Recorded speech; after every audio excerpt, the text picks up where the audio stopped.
देशी गाईला राज्यमाता गोमातेचा दर्जा येऊर येथील गोशाळेत युवासेना कार्याध्यक्ष पूर्वेश सरनाईक यांनी केले. गोमातेचे विधिवत पूजन. देशी गाईला गोमाता म्हणून मान्यता देण्याचा निर्णय राज्य सरकारने घेतला.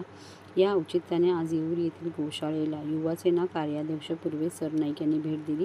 या ठिकाणी ब्राह्मणांच्या उपस्थितीत गोमातेची विधिवत पूजा पूर्वेश सरनाईक यांच्या हस्ते करण्यात आली. गाय ही आपल्यासाठी पूजनीय आहे. तिच्या गर्भात 33 कोटी देवांचा वास असतो. राज्य सरकारच्या या निर्णयामुळे राज्यभरात गायींचे पूजन करण्यात येईल. तसेच तिच्या देखभालीसाठी राज्य सरकारने अनुदान देण्याचा निर्णय घेतला असून त्यामुळे गोमातेचे जतन केले जाईल. राज्य सरकारने देशी गायीला राज्यमाता गोमाता म्हणून मान्यता दिल्याचा महत्त्वपूर्ण निर्णय घेतला. याबद्दल पूर्वेश सरनाईक यांनी मुख्यमंत्री एकनाथ शिंदे साहेबांचे मनपूर्वक आभार मानले.